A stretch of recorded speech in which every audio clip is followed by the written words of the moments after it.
It sucks because I was already struggling to begin with. So you hope to finish your week, get some extra stamina, but it's a setback. So it's like, dang, man. So I got to struggle on top of being gone for so long. Anyways, and it doesn't look like much people in class, which means I get pushed harder. It sucks. But we finna get it in. So I got a lot to say. First, it was like, yo, I came in here after a week and I was actually doing fine.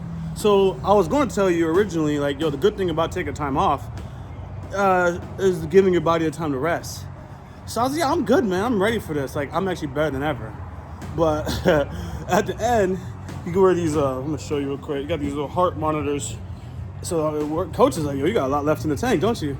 So you had to run, do 1, 2, 1, 2, 1, 2, 1, 2, 1, 2, run, do a burpee, come back 1, 2, 1, 2, and just sprint at the end of the workout. And like, that had me spent. So like, I don't know if I was actually better or not, or if I was just pacing myself better. So I don't even know, man. But the crazy thing is, I'm not a boxing like avid watcher, but I get the gist of the concept of you're trying to pace yourself, and there happens to be a round when the opponent just goes all out, man, and you gotta go all out too. But you still got a couple rounds left. So you're like, dang, that's the round I got gas. How am I supposed to compete the rest? I'm actually done with my workout. I got one more, but I was about to throw up. So anyways, now I'm gonna get back into it. But while I was out of breath, I thought it was the best time to give the take, because then you can actually hear like, oh, he's working his butt off. So anyways, I'm gonna do my last workout. I'm out. So I reached the end of it. It was very good. It was way better than I was expecting. Even at the end of it, I was like 100 calories short. So I did some jumping jacks to make sure. I always want to burn 1,000 calories minimum, 4,000 calories a week. I figure if I burn 4,000 calories a week while trying some type of calorie deficit, long story short, I will burn 3,500. I will be at a deficit of 3,500 to lose a pound a week. That's what my goal is, to lose 1 pound a week. I think it'll be faster than that. Right now, it actually hasn't moved the needle. I'm not going to lie to you. I am still at the 236. If I had to guess, it's because I'm not gonna lie, I binge eat on the days I work out, and I just gotta stop. But it's not even like I'm eating junk. Like, I'll just eat more quantities of food. It doesn't help that my wife is a good cook. And lately she's been in this good, it's funny with ladies, man. They say you're trying to work on yourself. She's been in this mode of being a great housewife. Don't get it twisted, she works. But she'll come home and make some great meals. And she does that now because she doesn't want me to be skinny. She wants me being in shape. She definitely wants my stamina because she wants that. You know what I'm saying? But she doesn't want me to be skinny. That's the thing. So she sees me working out, oh, his cardio stuff. Woo! It helps, bro. I'm not going to go into details. But not going to let me get skinny. So anyways, I get all this food. And she always offers me a second portion. I can't say no. Especially, the thing is, when you start working out, I know I'm rambling a lot. I'm actually super charged up, super wound up.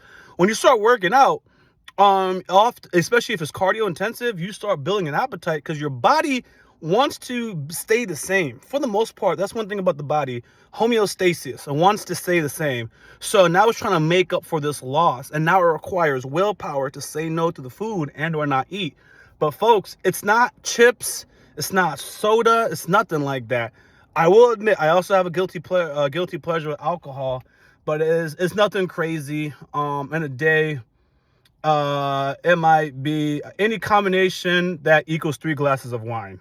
So it might be 2 glasses of wine, a shot or 2 of whiskey, 4 shots of whiskey, 2 glasses of wine, whatever your combination is. That tends to be what I do on a daily basis. I believe if I cut that out, that would make a tremendous difference. But honestly, that's also an addiction I have to cut. If you want to know my history a little bit, I used to be like a rabid alcoholic up until October of 2022.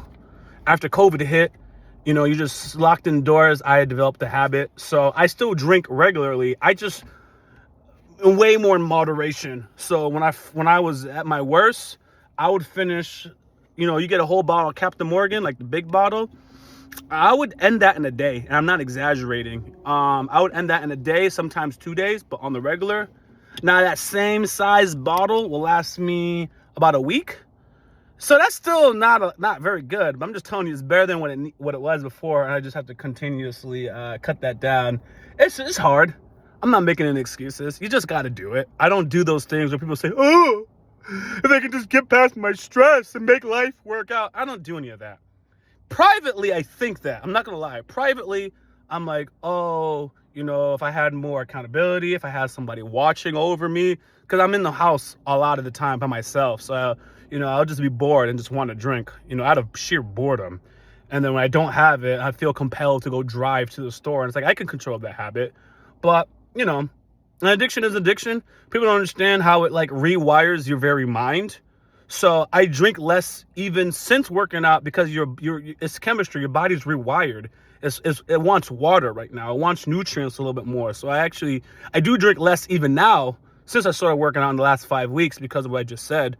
But it is what it is. But again, I don't like to make excuses because I'm an adult. And no matter what happens, I have access to all the information to make better choices.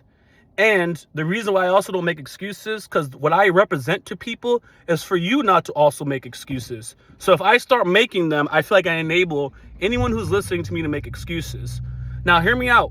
One-on-one, I got hot, bro. One-on-one, you have a problem. There is things like you have an addiction. Like, I feel you, man. One-on-one, I'm not going to judge you. But at the same time, I'm not going to give you a pass and say, well, yeah, you had a rough childhood, so you're depressed, so that's why you have to do that. Hey, man, if I was you, I would do the same thing. Maybe I would do the same thing. But if it's unhealthy, we have to encourage each other to drop the habit. I know I went on a long explanation because I'm not part of this new generation where everything's okay, everyone gets pain, everyone gets medication, and everyone's just depressed, and it's just okay. We all do face these things. It is normal, but we have to find healthy ways of dealing with it. And many of us have fallen, like myself. And I'm working on me, and I'm going to encourage you to get out the same situation if possible. I know I went on a long explanation on that, but it's also like, for example, I'm not a big Christian, but I believe in the Bible 100%. So every now and then I'll see someone just being down on God or saying how their life is crap or whatever. And I gotta be like, look, man, remember Job? Like, Job went through it. You know what I mean? Don't ever get it twisted. John the Baptist got beheaded. The Bible has laid it very clear that this is not supposed to be an easy life. That's why few will make it. You know what I mean? So if you want to be a sinner just because you are a sinner. That's what I am. I am a sinner just because. It ain't nothing, but the accountability is on me. And I will let everybody know that don't blame God. That's on you. Now that you understand it's on you, make your choice. See, I don't blame God. I just don't feel like going to church, so it's on me. That's how I live life. And yeah, I went on a long rant. Like, maybe people don't care, but it's a vlog, so I don't do this for SEO. So anyways, I feel better. I'm gonna go to tomorrow to the gym. So I think that it was good to actually take a week off. My body is fully recovered, and I was pushing myself every day or multiple times a day on a body that's not fully healed. And that just goes to show sometimes you do need time off, but you don't want time off because you're of excuses. So sometimes you just have to listen to your body. I probably wore my body out and I listened to it, but now it's back. So I'm just going to listen to my body, not listen to my wants for convenience. Does that make sense? I want to stay home and watch TV. I'm coughing. My body needs rest to get rid of this cough, or I don't want to put other people at risk. So that's the vlog. Until next time, I'll let you guys know.